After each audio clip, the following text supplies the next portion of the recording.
Hello friends, तो ये है वेस्टवर्ल्ड सीरीज का थर्ड पार्ट। अगर आपने इसके पहले पार्ट्स अभी तक नहीं देखे हैं तो वो भी आप हमारे चैनल पर देख सकते हैं। कमेंट करके हमें जरूर बताइएगा कि आपको ये सीरीज कैसी लगी। तो चलिए शुरू करते हैं। तो पिछले पार्ट में हमने देखा कि जीशियान नाम का एक देवता उस सूत्रा को छीनने आया था और ज़ैंग भी बाइलैंग की मदद करने से पीछे हट गया था। लेकिन कुछ तो ऐसा था जिससे ज़ैंग बहुत दुखी था और तभी उजी की स्पिरिट उससे मिलने आती है।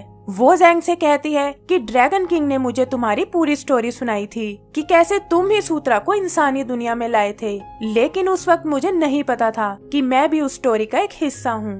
वो उसे अपना नाम बताती है और कहती है कि हमारी पहचान बहुत पुरानी है। ज़ैंग भी सूत्रा के इस रूप को देखकर बहुत हैरान होता है और तब उसी बताती है कि वो भी खुद को हमेशा एक ड्रैगन ही समझती थी, लेकिन देवताओं के अटैक के बाद उसे अपनी सच्चाई का पता चल गया और वो अपने असली फॉर्म में आ गई। ज़ैंग उसे इंसानी दुनिया में लाने के लिए माफी मांगता है और कहता है कि काश मैं तुम्हें यहाँ ना लाया होता। तब उजी उसे कहती है कि इसमें तुम्हारी कोई गलती नहीं है और ड्रैगन किंग और उसकी फैमिली के साथ बिताया वक्त मेरी लाइफ का सबसे अच्छा टाइम था। लेकिन उसी जानती है कि वो हमेशा यहाँ नहीं रह सकती और इसीलिए ज़ैंग से वेस्टर्न पैराडाइज जाने में अपनी मदद करने को कहती है। ज़ैंग को लगता है कि सेल्फिश होने के कारण वो अब इस काम के लायक नहीं है, लेकिन उजी उसे ये सब खुद के लिए करने को कहती है। उधर हम जीशियान को देखते हैं जो अभी भी बाइलैंग से सूत्रा छीनने की कोशिश कर रहा है। वो अपनी पावर किक से उसे खत्म करने की सोचता है, लेकिन देखता है कि ज़ैंग ने बाइलैंग को बचा लिया है।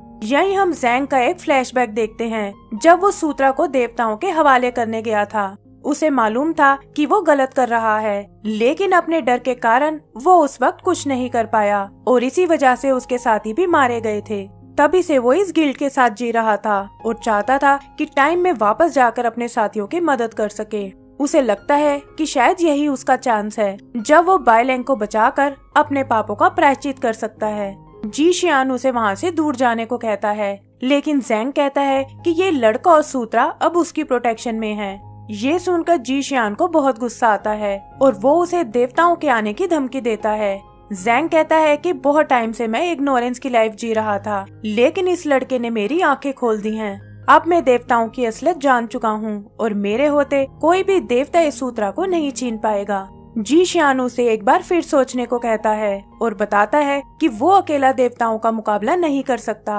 तभी ज़ैंग उसे एक जोरदार पंच मारता है और कहता है कि शायद मेरी खामोशी को तुमने मेरी कमजोरी समझ लिया है। यहाँ पता चलता है कि ज़ैंग कोई नॉर्मल मॉन्क नहीं बल्कि मैजिकल पावर से लैस एक अद्भुत योद्धा है। इस बार जीशियान अपनी पूरी ताकत से हमला करता है, लेकिन ज़ैंग के आगे उसकी एक नहीं चलती। ज़ैंग उसे फाइनल वार्निंग देता है और अपनी रही सही इज्जत बचाने के लिए उसे वहाँ से भागने को कहता है। जीशियान भी जानता है कि खाली हाथ वापस जाने का मतलब है डाइशिटियान की नाराजगी मोल लेना और वो ऐसा करने से मना कर देता है। फिर वो अपनी एक और पावर यूज करने लगता है, लेकिन तभी बाइलैंग को होश आ जाता है। उसे अपने पुराने समय का एक फ्लैशबैक आता है जहां उजी ने अपना नेकलेस पहनाकर उसकी जान बचाई थी और सूत्रा को बचाने के लिए वो खुद ही जीशियान से भिड़ जाता है। जीशियान भी अचानक हुए इस हमले से बौखला जाता है, लेकिन फिर खुद को संभालकर बाइलैंग पर हमला करता है। बाइलैंग भी अपनी ड्रैगन पावर एक्टिवेट करके जीशियान को बुरी तरह मारने लगता है और ज़ैंग भी उसकी ऐसी शक्ति देखकर बहुत हैरान होता है। फिर बाइलैंग जो अपनी ड्रैगन फॉर्म में आ चुका था जीशियान को लेकर ज़ैंग के रेस्टोरेंट में चला जाता है और उससे पूरी बिल्डिंग में आग लग जाती है। रेस्टोरेंट से लोग बाहर की ओर भागने लगते हैं और ज़ैंग उन्हें जल्दी से यहाँ से कहीं दूर जाने को कहता है। उधर बाइलैंग फिर से इंसानी रूप में आ जाता है और जीशियान से कहता है कि मेरी तुमसे कोई दुश्मनी नहीं है और मैं तो सिर्फ सूत्रा को उसकी सही जगह ले जाना चाहता हूँ। जीशियान कहता है कि तुम सूत्रा की अहमियत को नहीं समझ पाओगे और एक बार फिर उसकी ओर आगे बढ़ने लगता है। तभी एक जलती हुई बीम गिरने से वो फंस जाता है और बाइलैंग से कहता है कि मेरे मरने के बाद और भी लोग तुम्हें रोकने आएंगे और तुम हमेशा सूत्रा को प्रोटेक्ट नहीं कर सकते।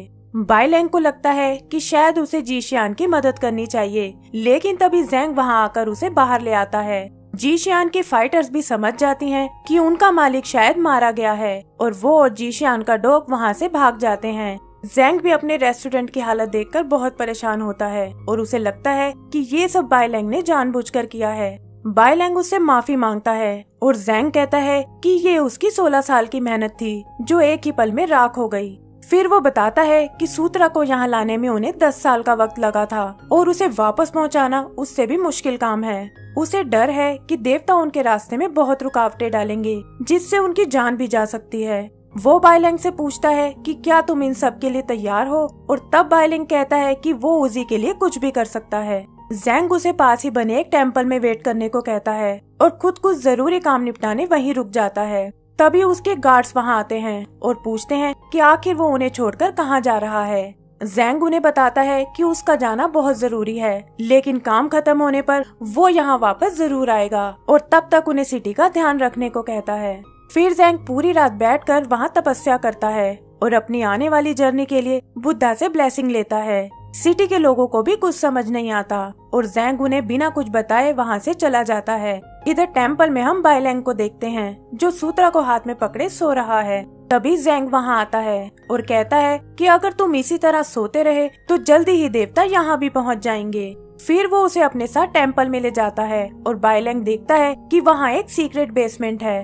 जैंग बताता है कि यहाँ मैंने वो आइटम्स छुपाई हैं जो पिछली जर्नी में मैं अपने साथ ले गया था, और फिर बाइलैंग को लेकर नीचे आ जाता है। बाइलैंग को वहाँ किसी और की गंध आती है और जैंग बताता है कि तुम सही सोच रहे हो। फिर वो उसे एक ड्रैगन के पास ले जाता है जो दूर के एक सी ड्रैगन का बेटा है और बताता है कि इसका नाम ओजू है।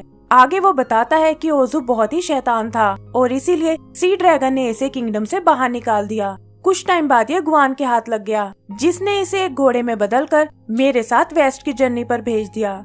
लेकिन 10 साल मेरे साथ रहने पर भी इसके अंदर कोई इम्प्रूवमेंट नहीं आई और इसीलिए मैंने इसे बंदी बनाकर रखा है। बाइलैंग देखता है कि ओजू के शरीर में कोई मूवमेंट नहीं है और जैंग उसे ड्रैगन के शरीर में लगी कीलें निकालने को बोलता है। बाइलैंग एक एक करके उन कीलों को बाहर निकाल देता है, लेकिन मुड़कर देखता है कि जैंग उन दोनों से दूर चला गया है। उसे कुछ समझ नहीं आता और तभी ओजू ह्यूमन फॉर्म में आकर उसे पकड़ लेता है।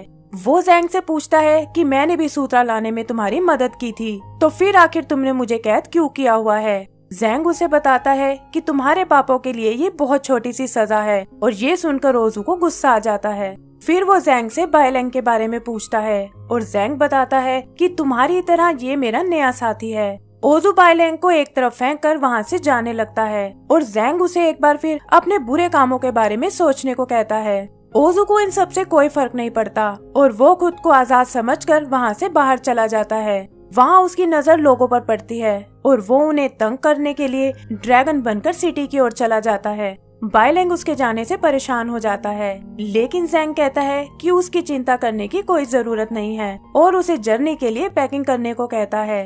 बाइलैंग देखता है कि उसके पास कुछ बहुत पुराने स्क्रिप्चर्स हैं और जैंग बताता है कि इनमें डीमंस को कंट्रोल करने के तरीके लिखे हुए हैं, क्योंकि इस जर्नी में हमारा सामना कुछ बहुत ही खतरनाक शैतानों से होने वाला है। तभी बाइलैंग की नजर एक पुराने बॉक्स पर पड़ती है जिसे खोलने पर उसमें उसे एक गोल्डन बैंड दिखाई देता है और इसी के साथ ये पार्ट भी खत्म हो जाता है। तो दोस्तों, इसका अगला एपिसोड भी जल्दी ही आपको इस चैनल पर मिल जाएगा और अगर आपको हमारा काम पसंद आया हो तो प्लीज हमें लाइक एंड सब्सक्राइब करना ना भूलें। Thank you.